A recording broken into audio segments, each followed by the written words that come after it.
Mari saudara kita berdoa. Terima kasih Tuhan untuk retreat tahun ini. Kami datang dari berbagai cabang bersatu hati untuk belajar sesuatu supaya pelayanan kami bisa maksimal sesuai bentuk cinta kasih kami kepada Tuhan. Demikian pun untuk 2 season berikut ini, beri kami hati seorang murid. Waktu firman diberitakan, kami menangkap sesuatu yang besar yang membuat kami, roh kami menyala-nyala untuk Tuhan. Berkati 2 season ini, dalam nama Tuhan Yesus kami berdoa. Amin. Silakan duduk saudara sekalian. Kita buka firman Tuhan Filipi pasal 1 ayat 12 sampai 30. Filipi pasal 1 ayat 12 sampai 30. Filipi pasal 1 ayat 12. Aku menghendaki, saudara-saudara, supaya kamu tahu bahwa apa yang terjadi atasku ini justru telah menyebabkan kemajuan Injil. Sehingga telah jelas bagi seluruh istana dan semua orang bahwa aku dipenjara karena Kristus. Dan kebanyakan saudara dalam Tuhan telah beroleh kepercayaan karena pemenjaraanku, untuk bertambah berani berkata-kata tentang firman Allah dengan tidak takut. Ada orang yang memberitakan Kristus karena dengki dan perselisihan, tetapi ada pula yang memberitakannya dengan maksud baik. Mereka ini memberitakan Kristus karena kasih, sebab mereka tahu bahwa aku ada di sini untuk membela Injil. Tetapi yang lain karena kepentingan diri sendiri dan dengan maksud yang tidak ikhlas. Sangkanya dengan demikian mereka memperberat bebanku dalam penjara. Tetapi tidak mengapa, sebab bagaimanapun juga Kristus diberitakan baik dengan maksud palsu maupun dengan jujur. Tentang hal itu aku bersukacita dan aku akan tetap bersukacita. Karena aku tahu bahwa kesudahan semua itu ialah keselamatanku oleh doamu dan pertolongan Roh Yesus Kristus. Sebab yang sangat kurindukan dan kuharapkan ialah bahwa aku dalam segala hal tidak akan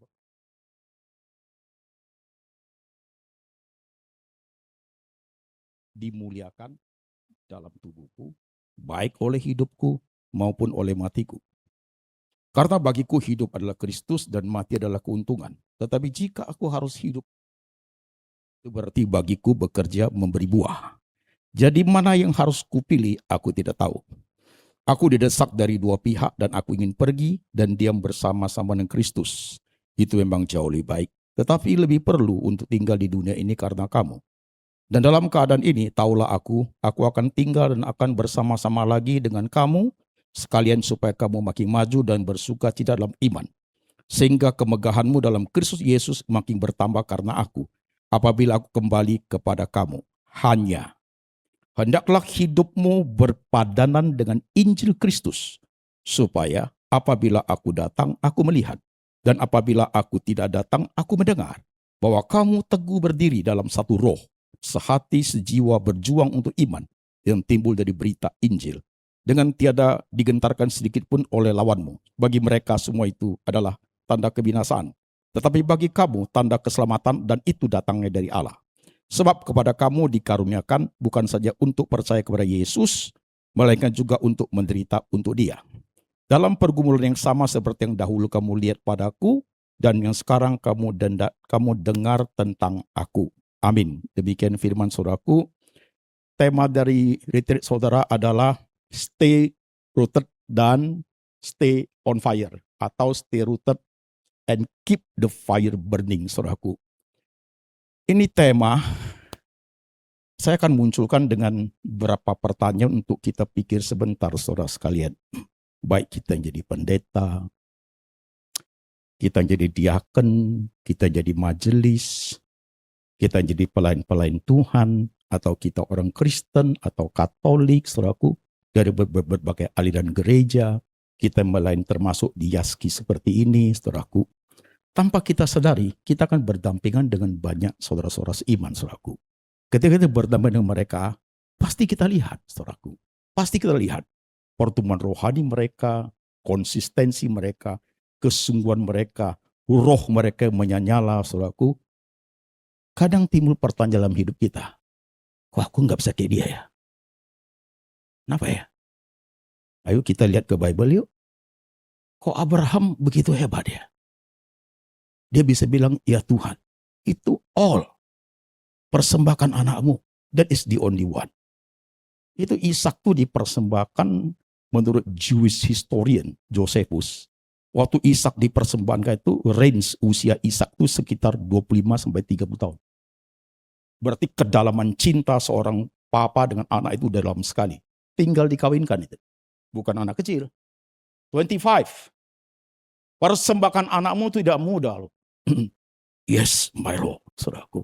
Itu dalam sekali sudah harus dipersembahkan. Kok bisa dia ya? Kalau kita lihat diri kita sendiri, kita akan merasa, jangankan tentang anak. Something in my life, saudaraku. Untuk Tuhan aja aku pikir 12 kali. Ya kan? Sadrak, Mesa, Abednego. You tidak sembah aku, Nebukadnezar ngomong, gua bakar lu hidup-hidup. Kok mereka bisa ya? Kami percaya Tuhan kami sanggup tolong kami loh. Tapi kalau Tuhan kami tidak tolong kami, sekali-sekali kami tidak akan sembah engkau. Mereka pilih dibakar mati. Kok bisa ya? Keluar sebentar di luar, orang tahu you Kristen, pakai pisau. You Kristen ya?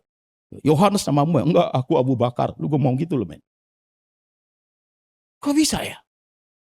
Sekalipun Tuhan kami tidak menolong kami tidak akan sembah engkau, mereka ready untuk dibakar. Kok bisa? Ayo kita masuk sedikit lagi, perjanjian baru, contoh tadi Paulus. Kok bisa dia ya? Itu penjara bawah tanah men. Itu penjara bawah tanah, penjara itu adalah untuk penjahat kelas kakap. Itu sulit sekali bernapas di bawah dalam kondisi sudah tua. Gitu. Sangat wajar kalau kondisi seperti itu, kalimat yang keluar adalah kepada jemaat, tolong bebaskan aku dulu, keadaan gini sangat susah, saya dalam kesehatan tidak baik. Kalau itu Rasul ngomong begitu, saudaraku, jemaat juga akan tidak salah-salahkan dia. Iya kan gitu, tapi bukan itu yang keluar. Justru pemenjaraanku Injil menjadi maju. Kok bisa? Kok bisa dia singkirkan kepentingan pribadi dia? Why? Oleh karena pemenjaraanku Injil menjadi maju. Sehingga seluruh istana tahu aku dipenjara karena Injil. Dan mereka menjadi tambah berani untuk memberikan Injil. Kok tidak dia tampilkan kepentingan pribadi dia? Kok bisa? Ayo kita pikir yuk. Kok bisa? Ini orang kok bisa begini? Sampai ke zaman kita deh. Yuk perhatikan beberapa contoh ya. Saya tidak sebut nama ada. Pendetamu, ya, teman pelayananmu, teman diakenmu, teman majelismu. Yuk tahu dia masalahnya besar sekali. Tapi kok kesetiaannya begitu hebat? Yuk bisa tanya loh dalam hati. Kok dia bisa gitu ya? Nah dengan pertanyaan seperti itu, saudaraku, timbul satu pendalam dalam diri kita. Apa sih yang menyebabkan hal seperti itu? Apa yang membedakan? Kualifikasi apa sih? Ya. Sama-sama percaya Tuhan Yesus. Sama-sama punya pengalaman dengan Tuhan. Sama-sama tahu Tuhan. Sama-sama menangis di depan Tuhan. Kok dia bisa begitu, kok aku tidak? Pernah saudara pikir seperti itu? Kalau saudara dosa kita tidak usah bahas, saudaraku. Kita membahas tentang kesetiaan, kesungguhan, bayar harga. Satu orang bandingkan orang lain. Kok dia bisa? Kok saya tidak? Tentang kejujuran, integritas. Kok dia bisa? Kok saya tidak ya? Kok saya mudah tergoda ya? Tentang pelayanan, baru melayani sebentar, 3 tahun, 10 tahun. Kesulitan sangat besar. Kolab langsung vision itu. Kok bisa begitu? Kok orang lain bisa bertahan sampai mati? Kok bisa ya? Jadi belum kita bahas ini, pelan-pelan ayatnya. Untuk 2 season. Bagiku, hidup adalah untuk Kristus. Mati adalah keuntungan. Kok bisa ya? Kok bisa begitu?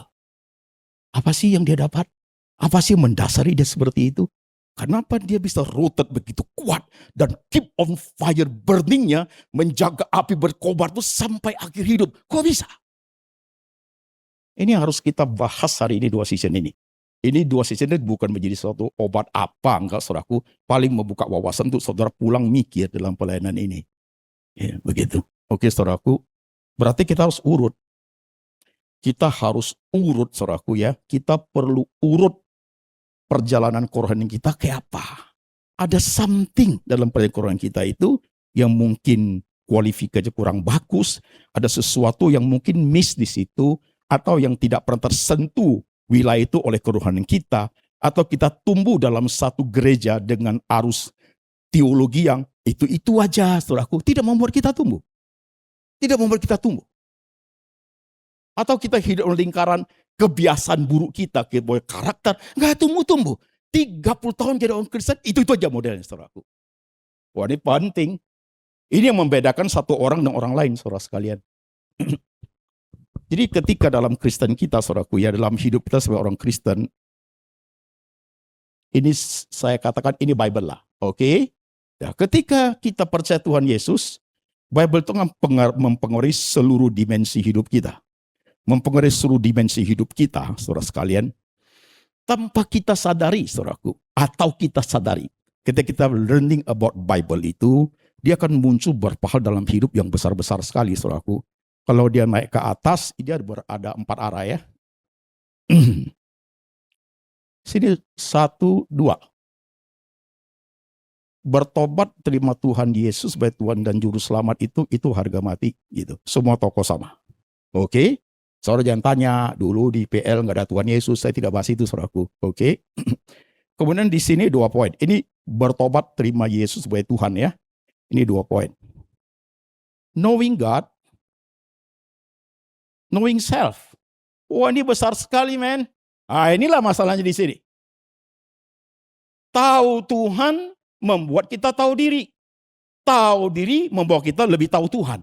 Ini kalau dijabarkan, ini temanya seabrek-abrek ratusan, saudaraku. Besar sekali ini. Nah, kita main di sini berapa lama? Berapa lama kita main di situ? Knowing God-nya berapa lama pemahaman tentang Tuhan itu? Atau kita buka Alkitab, mana berkat, mana berkat. Itu aja yang kita pikirin. Tidak akan tumbuh, men. Tidak akan. Ini besar sekali. Knowing self. Siapa aku? Lihat uang banyaknya, mataku sudah berbintang-bintang. Siapa aku? Dalam hal seksualitinya aku gampang jatuh. Siapa aku? Ketika ditawarkan suatu jabatan lebih tinggi, aku lupa diri. Siapa aku? Bahkan aku cenderung bisa menjual Tuhan Yesus. Siapa saya? Nah, ini besar. Ini besar nih, men. Sangat besar. Nah, kalau dia masalah turun bawah ini, your heart and your mind, ini juga besar. Faktor di sini ini sangat besar pengaruh dalam hidup kita. Hati dan pikiran kita. Kalau hati itu jahat, pikiran kalau hati itu mau buat kejahatan, pikiran bilang jangan, dia ragu, dia bimbang. Kalau hati itu ingin buat jahat, pikiran bilang jangan, dia ragu. Sebaliknya juga sama. Ya. Kalau pikiran mau buat jahat, hati takut, dia ragu, seragu. Tetapi kalau pikiran mau buat jahat, hati mendukung, betapa jahatnya manusia itu. Ini dua ini saat ini, saudaraku, hidup kita di sini. Your heart and your mind. Berapa banyak orang sakit hati sama Tuhan? Berapa banyak orang pikir negatif thinking sama Tuhan? Tunggu season 2. Pelayanan sudah bagus, hidup sudah oke, punya istri, punya anak, punya suami, diaski udah enak, ya. Jadi pendeta udah oke. Something happen in your life. Become nothing. You must be say your heart and your mind still okay. Oh, itu big question mark, saudaraku. Nanti lihat Paulus itu. Big question mark. Jadi kehidupan kita sebagai orang Kristen, saudaraku ya, kita sebagai pelayan-pelayan Tuhan itu bukan everything is okay. Justru ujiannya pada saat you become nothing. Tidak dihargai orang. Itu 3 orang itu, kalau kami Tuhan tidak tolong, kami tidak akan sembah kamu. Itu sudah become nothing, saudaraku, begitu. Ya, itu perapian 7 kali lipat tuh panasnya. Dengan kita menghadapi seperti saudaraku, kita mulai rasa, you punya heart and mind tuh kayak apa? Itu sangat besar pengaruhnya. Orang kalau sudah pikiran negatif thinking sama Tuhan, orang hatinya sudah sakit sama Tuhan, jangankan ke gereja, doa pun dia nggak mau. Jangankan keep on fire burning, dah ada. Dah akan ada. Dulunya berkobar-kobar, dulu majelis nomor 1, pendeta nomor 1, something happen, anaknya matilah atau apa, suatu membuat dia tidak menjadi siapa-siapa, dia lihat Tuhan juga gak mau. Kalau ini tidak terpelihara dengan baik. Ini bahaya di sini nih. Berapa banyak orang yang berubah karena this one. Tuhan kok begitu, bahasa jemaatnya. Aku melayani kamu 30 tahun, kok begitu, tik, hitung untung rugi. Oh, jangan jadi pendeta. Jangan jadi pendeta. Jangan. Ini masalah menjadi penting buat kekristenan kita zaman sekarang, saudaraku. Karena kita dipengaruhi oleh zaman dengan pertumbuhan teologi yang mempengaruhi kita, saudaraku. Kita sama Tuhan cara lihatnya itu beda sekali. Hanya masalah take and give. Aku kasih ini, you kasih ini. Hanya main itu. Jauh sekali dengan tokoh-tokoh yang dulu, dengan orang-orang dengan apa yang dipelajari. Kok bisa begitu kita? Why? Ini kalau our heart and our mind. Kalau yang di sini ini saudaraku, 3 poin. 1, 2, 3. Ini Christian worldview. Cara pandang kristianisasi saya, cara pandang Kristen saya terhadap semua dimensi Alkitab according to Bible kayak apa? Wawasan saya tentang Alkitab itu terhadap semua dimensi hidup saya. Mau dunia rohani saya, dunia sekuler saya, bertemu dengan orang percaya, orang yang percaya. Kayak apa saya punya Christian worldview? Sangat besar pengaruhnya. Kayak apa? Mampu kita itu transform kepada dunia yang kita hidupi, kepada dunia sekuler kita. Orang bilang aksen apa-apa, you bisa bilang no. Dengan segala konsekuensi yang ada. Karena you diformat oleh kitab suci. Christian worldview itu. Kayak apa? Yang kedua itu faith in Christ. Nah, ini kuat. Iman saya dalam Kristus kayak apa ya? Di tengah zaman yang saya hidupi ini. Iman berakarnya kayak apa ya? Gitu. Akarnya sungguh dalam atau hanya seperti di atas pasir saja ini, saudaraku. Begitu. Ya. 3 ini intimasi with God. Kedekatan dengan Tuhan. Nah, ini masing-masing besar-besar, men. Besar-besar. Besar-besar. Besar-besar semua. Tapi ini inti yang kita harus pahami dengan baik, saudaraku. Jadi kalau saya tanya tadi, kenapa ya? Kok orang lain bisa begitu, kok aku tidak? Untuk hal-hal yang terjadi sama dia begitu fatal, kok tidak mengganggu konsistensi iman dia? Akarnya tidak goyang sedikit pun. Bahkan dia bisa berkobar kalau luar biasa. Kok dia begitu? Rahasianya apa sih? Apa sih rahasianya? Kok dia bisa begitu hebat itu orang begitu? Sama-sama makan nasi, sama-sama anak Tuhan, sama-sama pelayanan. Tokoh-tokoh dagang juga manusia biasa, ada kelemahannya juga. Tapi kok mereka bisa? Bahkan mereka mati martir untuk Tuhan, bisa seperti itu. Bahkan mereka, Alkitab mengatakan mereka bersuka cita kan dianggap boleh menderita untuk Tuhan. Kok bisa? Kita jangan menderita untuk Tuhan, menderita untuk diri sendiri kita udah gak mau. Tuhan kok begitu nih hidup? Mereka bersuka cita kadang menderita untuk Tuhan. Kok bisa? What happened ini, saudaraku? Dalam perjalanan seperti ini, saudara sekalian, kita harus urut terhadap setiap kita masing-masing. So, ini menjadi personal sekali. Gitu. Ini pembelajaran seumur hidup dalam hal ini. Oke, start from this one. Bertobat, terima Tuhan Yesus sebagai Tuhan dan Juru Selamat. Nah, kita tahu, Paulus itu kayak apa pertobatannya. Now, on you, kepada saudara. Saudara, dalam hal, maka saya mengatakan waktu kita tanya begitu itu, kalau kita urut, harus ada satu disiplin rohani yang sangat kuat. Tidak boleh satu bagian pun you lepas. Jangan. Oh, ini saya enggak. Jangan yang you suka aja you mau belajar, saudaraku. Jangan. Semua you harus pahami dalam hal yang positif, negatif, pahit, getir, semua harus kamu jalani, saudaraku. Jangan you bilang kalau dikit-dikit ini waktu dari setan itu. Jangan. Bukan begitu. Bukan begitu hidup itu. Rohani tidak tumbuh seperti itu. Rohani tidak tumbuh tiba-tiba melejit. Itu enggak, saudaraku. Itu hati-hati dalam Hollywood. Sejaman sekarang banyak. Rohani itu tumbuhnya step by step. Seperti anak tangga. Ilustrasi sederhana. Satu anak kecil umur 5 tahun. Engkongnya meninggal. Setelah ongkongnya meninggal, dia lihat di rumah, omanya nangis terus. Anak umur 5 tahun, apakah mungkin bisa berkata pada omanya, udah oma jangan nangis lagi. Hidup memang begitu, ada saatnya lahir, ada saatnya mati oma. Dia nggak tahu. 5 tahun belum sampai di situ. Dia main motor-motoran, mobil-mobilan begitu. Nanti dia lihat, kok ayam mati, kok anjing mati. Dia learn by experience. Lama baru paham. Itu ilustrasi. Rohani pun begitu. Tidak serta-merta rohani banget, itu bahaya sekali, men. Step by step. Maka hidup ini harus ada pengalaman hidup. Semua tokoh, mereka lewat pengalaman loh. Setiap tokoh. Mereka experiencing God lewat hidup mereka pribadi. Saudaraku, Tuhan bicara lewat situ. Maka kalau kita belajar Alkitab tambah lama, kita tambah tahu. Tidak mau terpengaruh oleh cara zaman sekarang ngerti Alkitab. Apa yang terjadi di kitab suci dengan semua tokoh yang ada, peristiwa mereka hadapi itu tidak harus terjadi kepada kita. Tidak harus. Tidak harus peristiwa mereka itu kita juga alami yang sama. Tidak harus. Bukan itu tujuannya. Bapak Abraham mempersembahkan Ishak. Itu tidak harus terjadi sama kita. Gak penting. Itu pengalaman Bapak Abraham, saudaraku. Tetapi suatu esensi kebenaran yang kita pahami adalah ketaatan, kesungguhan, bayar harga, pemahaman tentang Tuhan. Itu hebat. Dia percaya Allahnya sanggup membangkitkan orang mati. Zaman sebelum Abraham tidak ada orang dibangkitkan, men. Tapi dia bisa begitu. Nah itu hebat. Kok bisa?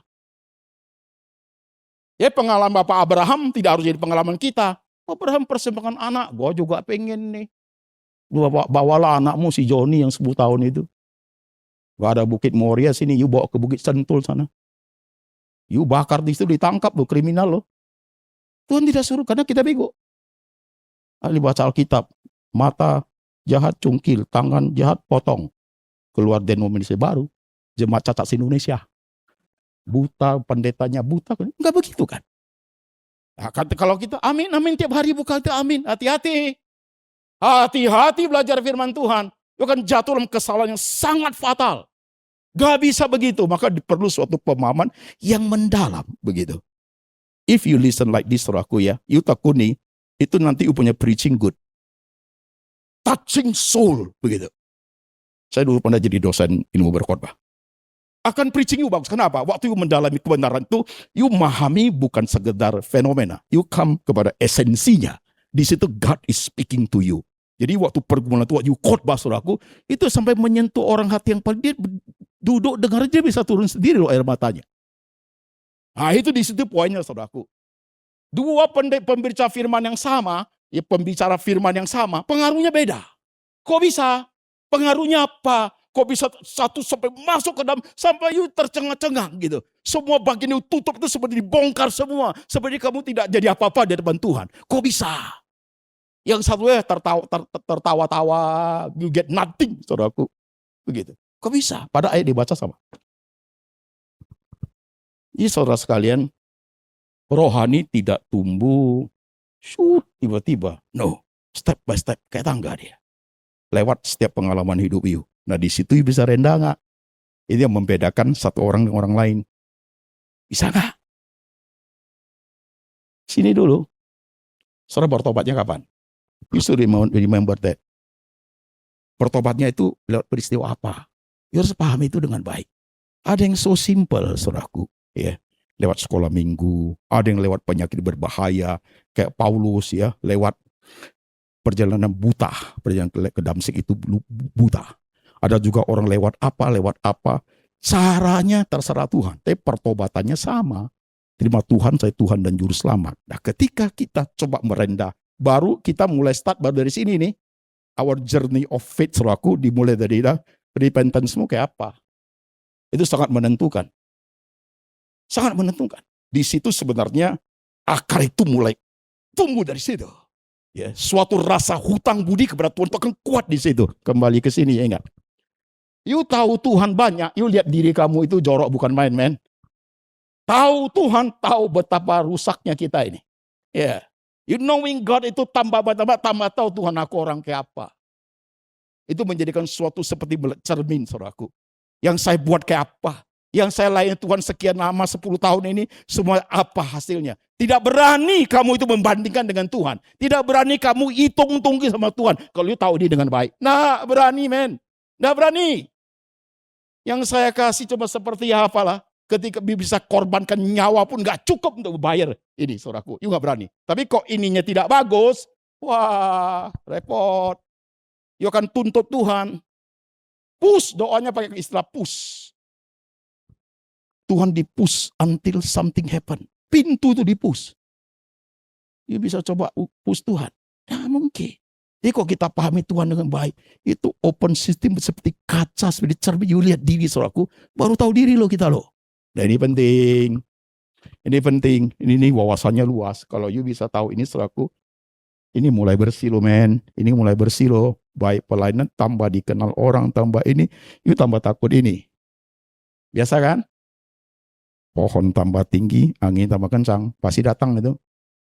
Biasa kan? Tuhan Yesus dibawa ke padang gurun, sudah puasa 40 hari. Saat itu dicobai oleh iblis. Saat puncak-puncak rohani cobaan itu datang. Biasa kan? Jadi kok you do nothing, santai aja. Setan gak akan jatuhin you. Gak ada guna itu orang. Tapi kok you keep on fire burning, you wait. You jadi cabang itu jadi orang pengaruh sangat besar. You wait. Datang orang-orang seperti itu. Pakai orang kayak, pakai apa kayak, pakai hidupnya, pakai rumah tangga you, pakai pasangan you wait untuk hal itu. Tapi you bisa concern bertahan gak? Itu menjadi taruhannya di situ. Jadi waktu you mau menggebu-gebu untuk Tuhan, sadarilah. Setan itu akan berusaha lebih besar untuk menjatuhkan satu orang ini. Kalau dia jatuh, berapa banyak yang ikut jatuh? Itu dia. Berapa banyak? Ini penting, saudaraku. Nah, pertobatan yuk kayak apa? Sambil ngomong, sambil sharing, supaya saudara kenal saya. Saya dulu Buddha. Waktu muda. Saya terima Tuhan Yesus umur 26. Sekarang saya 61. Waktu muda itu, hidupnya gagal. Gagal hidupnya. Kuliah gagal, semua gagal hidup saya. Begitu. Sebenarnya nama Anthony Chang gak cakep tuh. Mestinya Gagalianto, lebih cakep namanya. Gagal gua, udah gagal ya. Masuk dunia stres. Dunia stres, lebih tinggi, masuk dunia depresi. Saya sampai depresi fase 5. Ayo mau stres depresi, ke YouTube channel saya UC lah. Saya jelasin semua. Saya sampai fase 5. Depresi itu. 3 kali usaha bunuh diri, saya udah mati. Saya sudah telanjang di jalan. Sekarang udah gak gila. Saya telanjang di jalan, ditangkap sama saudara saya, dimasukkan ke rumah sakit jiwa, depan rumah sakit Husada zaman dulu itu Dharma Jaya. Itu rumah sakit jiwa. Saya tinggal 1 tahun di situ. Belum percaya Tuhan Yesus. Rumah sakit jiwa itu ada loh penginjilan, datanglah ibu-ibu, bapak-bapak, datang nginjili kita. Injili orang gila. Kita ikut nyanyi, sambil nyanyi ketawa lagi, nyanyi lagi, begitu. Dia bacain firman aja deh, saudaraku. Jam 2 malam saya bangun. Orang depresi itu tangannya gemetar loh. Syarafnya nggak kuat. Saya lihat ini. Saya baru berapa minggu di situ. Nggak ada jalan buat saya. Koko sudah bawa ke tanah tinggi, ke ilmu ini, ke Jelambar Teluk Gung pakai cara ini, enggak. Saya ingat itu. Ya, ibu-ibu yang menginjili di rumah sakit jiwa itu. Yesus, gila-gila masih ingat saudaraku. Gak tahu cara doa, men. Tuhan Yesus, aku gak kenal kamu. Tolong saya, mau gak? Saya udah gak ada jalan. At that night, waktu saya umur 26, I believe in Jesus. Tapi gak ada miracle. Saya stay di situ 1 year. Saudaraku, 1 year. 1 year. Itu pagi obat 6 butir, siang 6 butir, malam. Kalau kita tidak makan obat itu kita histeris. Teriak mau gigit lidah, mau itu suster laki, suster perempuan, mereka mau tidur, mereka kasih obat biar mereka bubuk semua. Setelah setahun saya keluar, belum sembuh total. Nah, itu waktu keluar itulah bunuh diri 3 kali nggak mati. Di situ yang namanya experiencing God. Saya tinggal di kos karena saya nggak tahu orang sakit jiwa nggak boleh tinggal di kos. Dia nggak boleh tinggal sendiri. Dia bisa bunuh diri. Gitu. Sore-sore saya keluar dari Lokasari itu masuk ke Gajah Mada. Sekarang udah bangun ya. Itu flyover, ya, jembatannya itu saya naik di atas. Orang gila itu, ini ada 2 suara. Kalau dia bilang go, sini go, dia tenang. Kalau sini go, sini don't go, dia histeris. Saya udah naik ke atas, saya pegang besi. Dia bilang, you topi sarjanamu ada di bawah. You lompat. Lompat mati, men. Saya bilang, kaki saya, kaki Yesus. Tangan saya, tangan Roh Kudus. Hati saya, hati Bapa. Begitu. Turun saya. Lurus jalan kiri. Lokasari, Mangga Besar. Dekat Lokasari dulu, kereta apinya di bawah. Sekarang udah di atas. Saya duduk di rel jam 3-an itu. Karena kenapa? Topi sarnya akan diantar. I don't know itu rel. Orang gila itu pikirannya on off, on off. Itu yang saya ingat, nanti lupa lagi gitu. Ada orang teriakin saya, kamu mau mati ya, itu rel. Kalau rel ya, saya bangun. Kalau saya nggak bangun, kereta datang itu terbelah-belah, pasti mati. Setelah sorean saya mau pulang ke kos, saya nggak bisa jalan, nggak tahu jalan. Ininya sudah nggak bisa, kaki masih kuat. Itu Lokasari, lorongnya mirip semua. Bagaimana? Itu orang-orang situ kok tahu kita sakit diganggu itu loh. Jalan. Bagaimana? Gak kenal orang. Itu takut sekali, men. Itu saat itu, that is the moment. Sangat menakutkan. Nobody there. Keluarga gak usah tanya. Karena kita sudah begitu, orang gak mau. Tiba-tiba berhenti. Apa ini? Pintu kos saya. Kamar saya di atas. Nangis tuh hari itu saya. Seperti Tuhan mau ngomong, Anthony, kalau bukan saya, you lompat jembatan itu. Kalau bukan saya, you dilindas kereta api. Kalau bukan saya, you gak akan pulang ke kos. From that point, saudaraku. Setiap kali saya mau mandi, mulai belajar doa. Saya gak kenal pendeta. Saya tidak seperti saudara tahu gereja. No, I don't know. Saya asal mau mandi. Tuhan Yesus, waktu mau mandi jangan tiba-tiba telanjang. Sakit jiwa itu begitu. Dia bisa lari keluar telanjang. Nanti saya tidak dikasih tinggal lagi. Waktu makan tiba-tiba bisa dibuang piringnya. Tuhan, saya mau makan, jangan sampai saya buang. I start my faith from zero, man. Satu persatu saya jalani bertahun-tahun.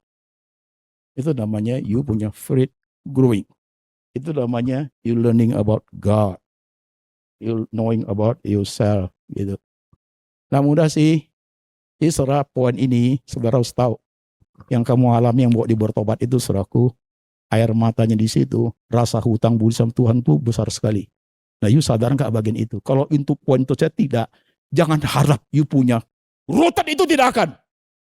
Nah akan. Tidak akan. You akan merasa itu urusan saya. You merasa dengan Tuhan itu ya so-so lah, begitu. You tidak akan bayar harga mati untuk Tuhan, nah mungkin. Nggak mungkin. Nggak mungkin.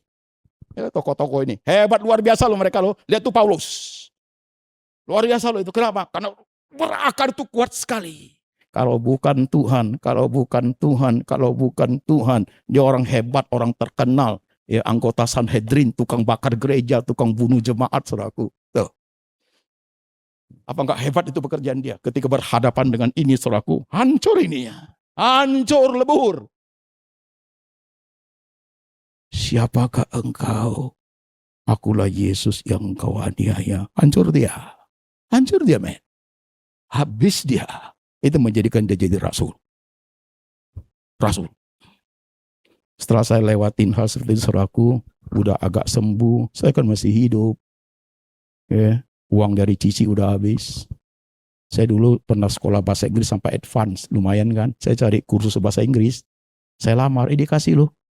Ngajar primary class untuk hidup. A cat under a table, ajarin murid kecil-kecil. Ya, sampai ngajar, sampai makan obat gila. Muridnya nggak tahu gua gila, men. Gua ajarin.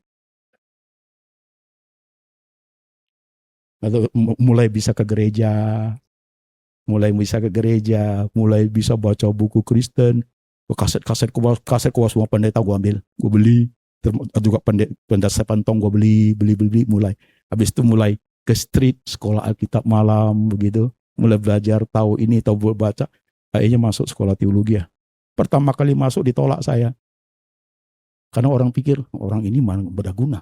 Tahun depan datangnya lagi, mungkin dihalangi aja, besok juga gak datang, tahun depan gua datang lagi. Kemarin ketemu pendetanya, lu ya, dulu datang gua yang pelayani kan, gua tolak, tahun depan lu datang lagi. Itu pendeta itu sekarang 70-an dia. Sekolah di situ. Saya selesai S1, selesai S2, selesai S3 di Amerika, saudaraku.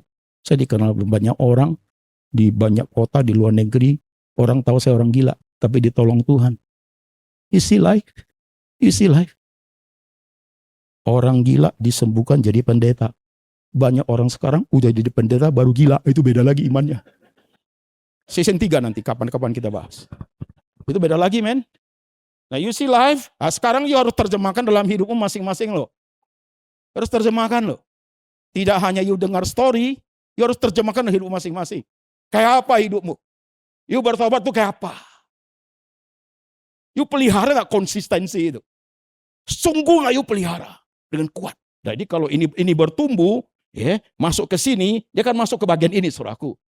Stop sebentar, perhatikan. Pemahaman tentang teologi mempengaruhi kita. Suka tidak suka. Teologi, theos and logos, ilmu ketuhanan itu, saudaraku, itu mempengaruhi cara kita melihat Alkitab. Sudah pasti. Teologi itu bisa bertumbuh lewat apa? Satu, ya kita saudara yang tidak sekolah pendeta. Lewat mana? Lewat pengalaman hidup, itu praktikal teologi. Lewat apa lagi? Banyak baca buku Kristen. Lewat apa lagi? Lewat khotbah Pak Pendeta, you nangkap 1-2 poin begitu loh. Sekian tahun itu membentuk you punya teologi, tapi dia colorful, berwarna gitu. Konsistensinya masih dipertanyakan. Tetapi kalau you sekolah pendeta itu lain. You sekolah pendeta di satu aliran, you sekolah itu teologinya satu warna. Mempengaruhi kuat sekali, you keluar, nah itu lumayan bagus. Tapi setelah you keluar dengan teologi satu aliran itu, saudaraku, you keluar, kalau you stay di satu aliran itu, you tetap melayani gereja seperti itu, that's okay. Tapi kok you mau bertumbuh lagi, you harus belong to Christianity era. Jadi kamu harus melihat, bukan hanya satu gerakan denominasi saja, jangan. You harus melihat kepentingan kekristenan itu, saudaraku. Katolik, Reform, Karismatik, Injili, you harus lihat semua. You harus pahami teologi mereka. Baru you bisa menjadi channel of blessing buat mereka. Itu something bigger, saudaraku. Begitu. You baru bisa jadi jembatan mereka. Kalau enggak, you akan menjadi orang yang sangat fanatik. Itu tidak baik, men. Beda alirannya, you maki-maki dia. Itu tidak bagus. Itu tidak jadi berkat bagi orang. Hanya for you own. You tidak belong to Christianity era. Tidak, saudaraku. You hanya punya satu warna. Silakan go, saudaraku. Tapi kalau you belajar lebih mendalami, you akan lihat karismatik kayak apa. Jangan you pikir karismatik di situ tidak ada orang yang cinta Tuhan. Jangan you pikir di Reform tidak ada orang yang tidak benar, saudaraku. Jangan you pikir di Evangelical, di Katolik nggak ada orang yang cinta Tuhan, saudaraku. Harus hati-hati dalam hal ini. Ya. Bisa pahami dengan baik. Tokoh-tokoh besar itu dari karismatik, dari Reform, dari Katolik besar-besar, saudaraku. Begitu. Itu raksasa rohani dalam hal ini. Harus paham dengan baik, saudaraku. Dan kalau you sampai bagian itu, you see something big, saudaraku. Begitu. Dan you bisa serving people. You bisa melayani banyak umat. You bisa jadi jembatan buat mereka. You tahu kelemahan mereka, you jangan tembak di situ. Kasihan. No need, man. No need. You tahu mereka seperti itu, ada bagian yang you bisa kapasitasi untuk menghidupkan. Keep on fire burning, you do that.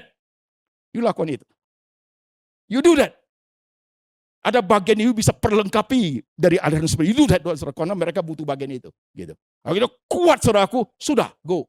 Dia punya pendeta, punya aliran, silahkan, saudaraku, begitu.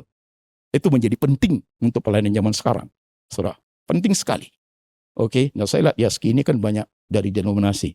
You must know that one. Kalau you anti ini, you tidak wise hidup ini. You tidak wise. You punya pikiran sangat sempit untuk hal begitu. Don't do that, man. Karena Yaski melayani semua orang. Semua yang namanya Kristen Katolik, begitu. Iya kan? Mereka mendengarkan dari berbagai orang percaya. Oke, waktu you preach pun harus perhatikan. Saudara kan mau bawa renungan Yaski kan gitu. Sangat mempengaruhi. Sangat mudah. Efeknya sangat besar.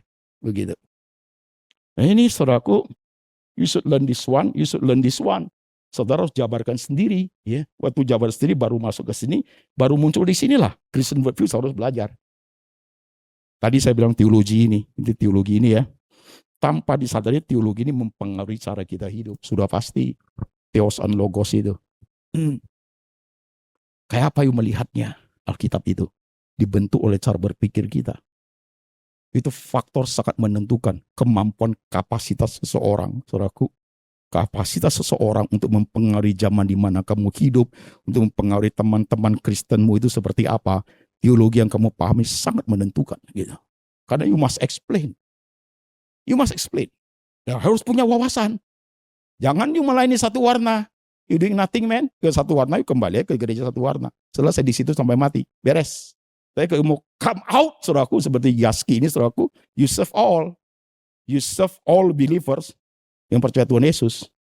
Nah, mudah. Nah, kalau teologi mempengaruhi seperti ini, nanti pertumbuhannya itu sangat signifikan. Saudara bisa keluar dengan baik dari teologi kaum awam, masuk sekolah pendeta, sampai you know about Christianity era seperti apa, you bisa mulai maksimal, saudaraku. Dan ini akan bergerak dia. Dia akan bergerak sesuai punya pengalaman day by day.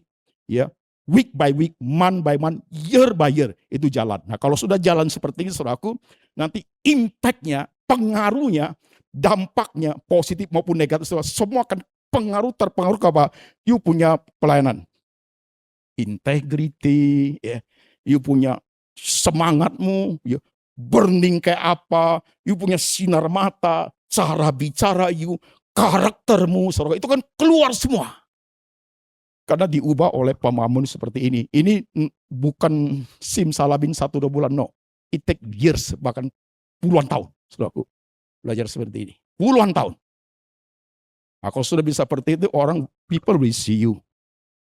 Orang melihat, kok dia bisa begitu ya, diperlukan begitu masih. Kalau Paulus itu, saudaraku, nanti season kedua, itu sudah habis sudah di dalam daging. Itu konteksnya itu matanya hampir buta. Tuhan tidak sembuhkan dia. Tapi lihat, nah itu dia, konsistensi dia. Aku rela dalam kesesakan dan penderitaan karena Kristus. Pada saat aku lemah maka kuat. Kau bisa. Oh, pelayanan itu tidak dihargai orang. Ada pelayanan orang penginjilan ketemu dibunuh orang. Saudaraku, pelayanan kemana mengalami penganiayaan. Tapi mereka kok bisa?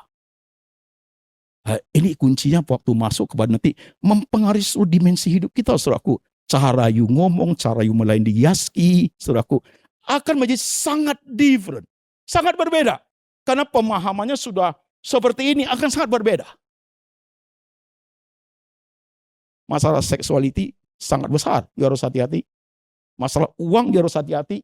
Masalah bersaing dalam kedudukan, you harus hati-hati, saudaraku. Begitu.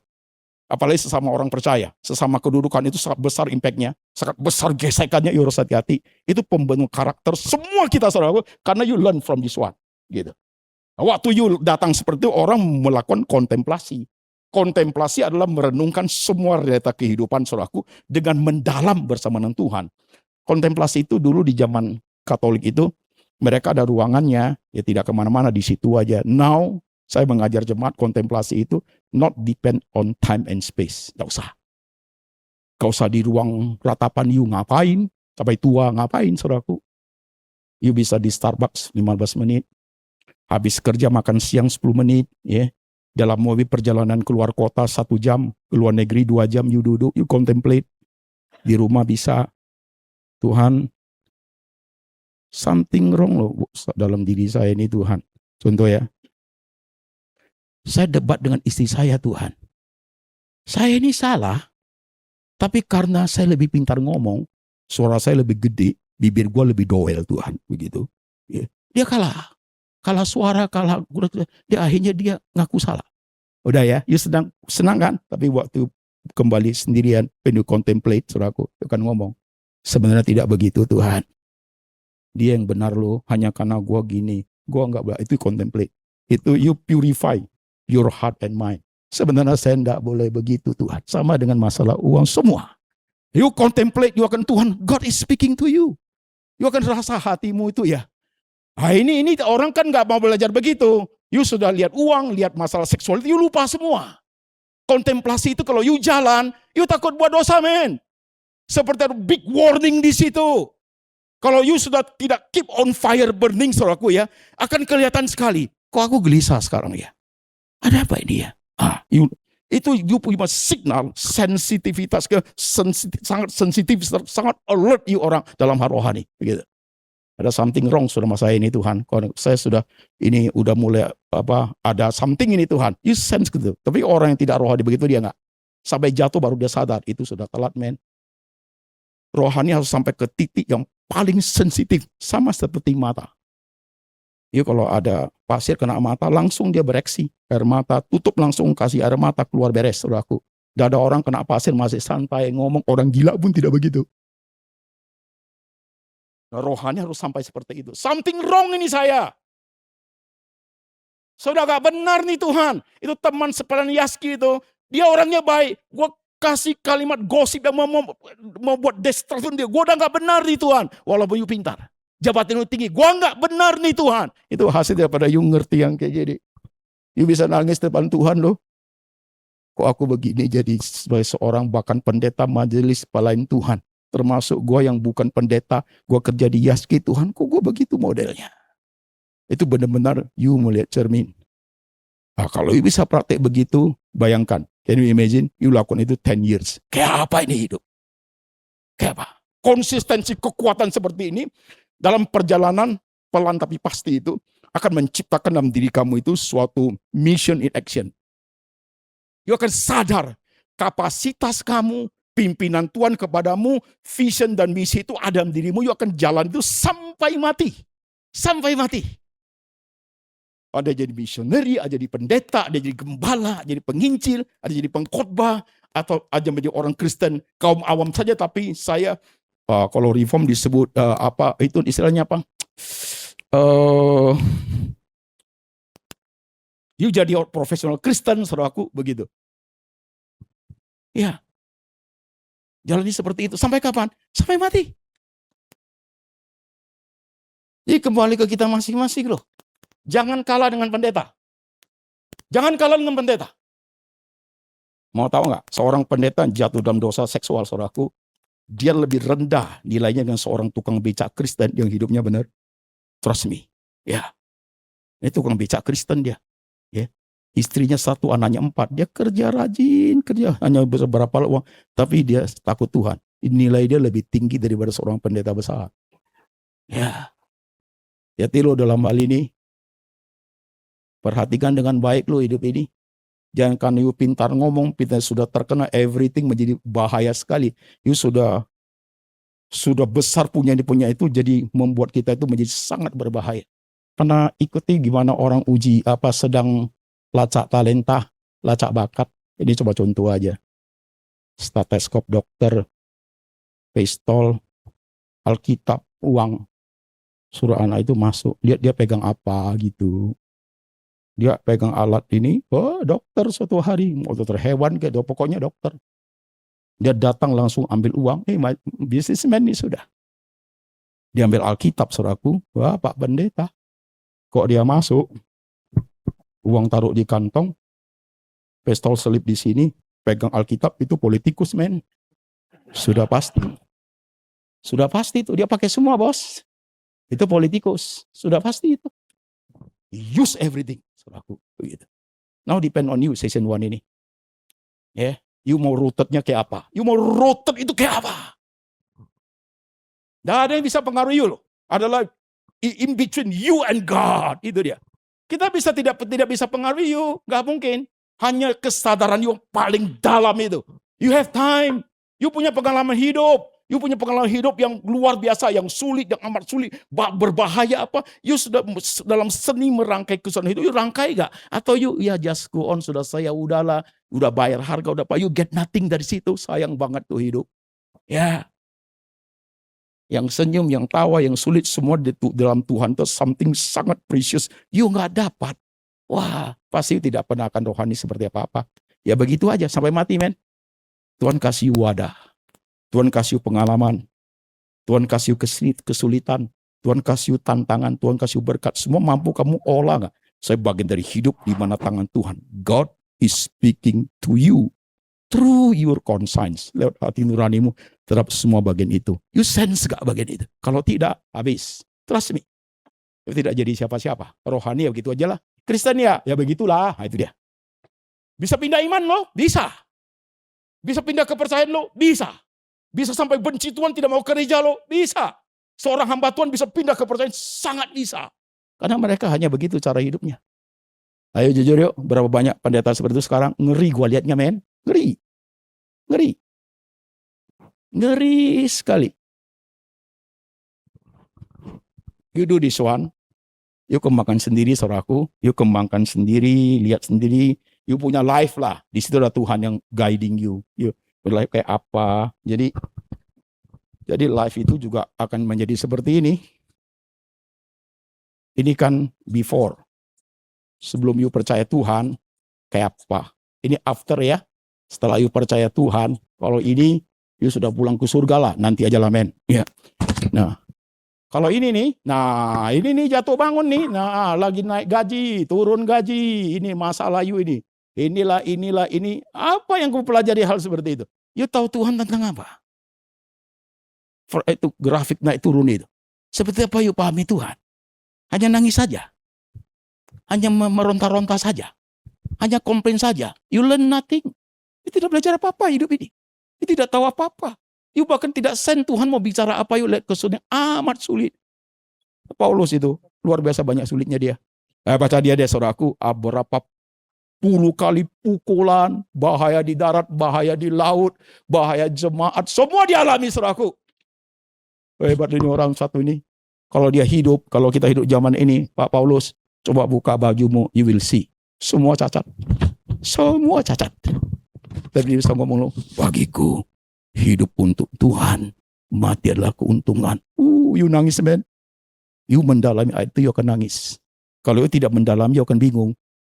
Hidup untuk Kristus, mati adalah keuntungan. Besok gua mau kawin, mati apa untung? Itu you mikirnya. Ya kan? Bulan depan gua mau kawin, ini Alkitab ngomong mati untung. Untung apa gua? Itu salah mikir saudaraku. You pahami coba dia ngomong begitu. You akan nangis loh. Tuhan mungkin aku gak sampai di bagian seperti itu. Gak seperti tokoh besar ini Tuhan. Aku mungkin bagian yang jauh lebih ringan begitu. Tapi aku mau ikut dalam pergerakan daripada sepanjang orang-orang percaya sepanjang zaman. Untuk bisa sesuai kapasitas yang saya miliki Tuhan. Sesuai dengan apa yang saya miliki dari Tuhan. Aku mau beri seperti apa ya Tuhan Yesus begitu. Now it's depend on you man. Kan ini cuma beberapa hari kan, you pulang balik ke daerahmu kan, you pegang cabang situ. Seperti apa you? Dulu you nunjuk orang kayak apa, ini motivasi jahat. Sekarang don't do that. Jangan. Tuhan ada dia skill. Jangan. Jangan. Jangan. Apalagi you pegang bagian keuangan, uang Tuhan. Jangan men. Bahaya sekali. Udah gak seberapa lah, jangan. Anania Safira itu, dia curi uang Tuhan itu bumi terbelah loh. Masuk tutup lagi loh men. Ini hati ini, kalau dipelihara dengan baik dengan Tuhan, you takut buat kejahatan.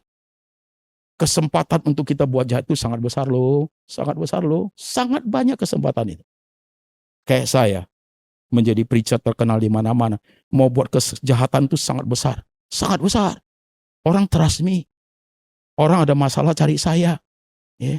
Mau wanita mau cerai lah, mau apa. Saya mau jahat gampang gitu. Tapi gue takut men. Gue gak mau. Saya tahu diri. Saya orang apa. Tuhan tolong saya kayak apa. Gue buat jahat Tuhan ngomong. Lu mau gila lagi ya? Gak mau gue. Kita sudah ditangkap oleh Kristus bos. You should learn this point. Dan tidak usah semua orang jadi orang gila. Gak usah. You have your own experience. Saudaraku, itu penting sekali loh. Nggak main-main lo hari ini. Bukannya muluk-muluk bos. You kan arungi your own life. Mungkin you punya bisa lebih pahit dari saya loh. Saya sudah 61. Saya sudah bypass jantung. Saya hipertensi diabetes 30 tahun. Matanya sebelah sudah buta karena diabetes. Ketarik retinalnya, ketarik semua. Ini pendarahan tinggal 16% penglihatan. Saya sudah operasi Singapura, udah bagus. Udah sehat, udah berkobar-kobar lagi. Sekarang ke ginjal. Ginjal saya tinggal 37%. Kalau saya tidak ngomong saya sakit, itu tidak tahu saya sakit. Saya tidak mau ya kalah dengan penyakit.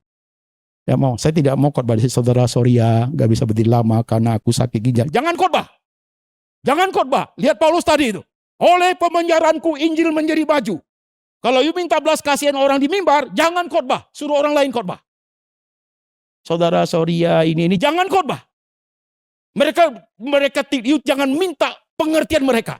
Mereka datang untuk minta berkat. Mereka datang untuk dikuatkan. You jangan khotbah. Pakai semacam alasan di atas mimbar supaya orang understood you. Jangan khotbah, suruh orang gantikan. Masalah pribadi udah urusannya dengan Tuhan. Selesai baru urus dengan Tuhan. Mereka itu yang datang tuh butuh kekuatan di situ. You jangan khotbah as a preacher. Jangan khotbah. Sorry ya, kemarin menceret. Jangan khotbah you. Ini yang penting loh. Kalau enggak, saudaraku akan jadi apa? Mimbar ini, wibawa mimbar jadi apa? Jemaat kasihan ya pendetanya, you jangan khotbah. Oke, season ini udah mau selesai, saudaraku. Karena tanda akhir zaman sudah ada di situ. Coffee break, nanti kita masuk season 2. Oke, ayo kita doa. Kita doa yuk. Tuhan, kami bukan orang hebat. Kami manusia biasa. Kami orang berdosa yang ditebus Tuhan.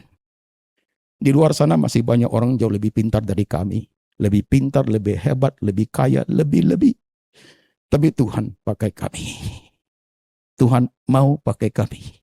Ajar kami untuk menghargai panggilan Tuhan. Ajar kami untuk mengerti hidup ini menjadi sangat bernilai di tangan Tuhan. Terima kasih untuk hidup yang dimerdek, set free oleh kebenaran. Mampukan kami Tuhan, kami yang kerja di Yaski ini Tuhan, punya suatu keep on fire burning. Menjaga api itu tetap berkobar Tuhan. Until the end of us. Sampai kami berakhir hidup ini ya Tuhan. Thank you untuk season hari ini. Dengar doa kami. In the name of Jesus. Amin. Tuhan memberkati.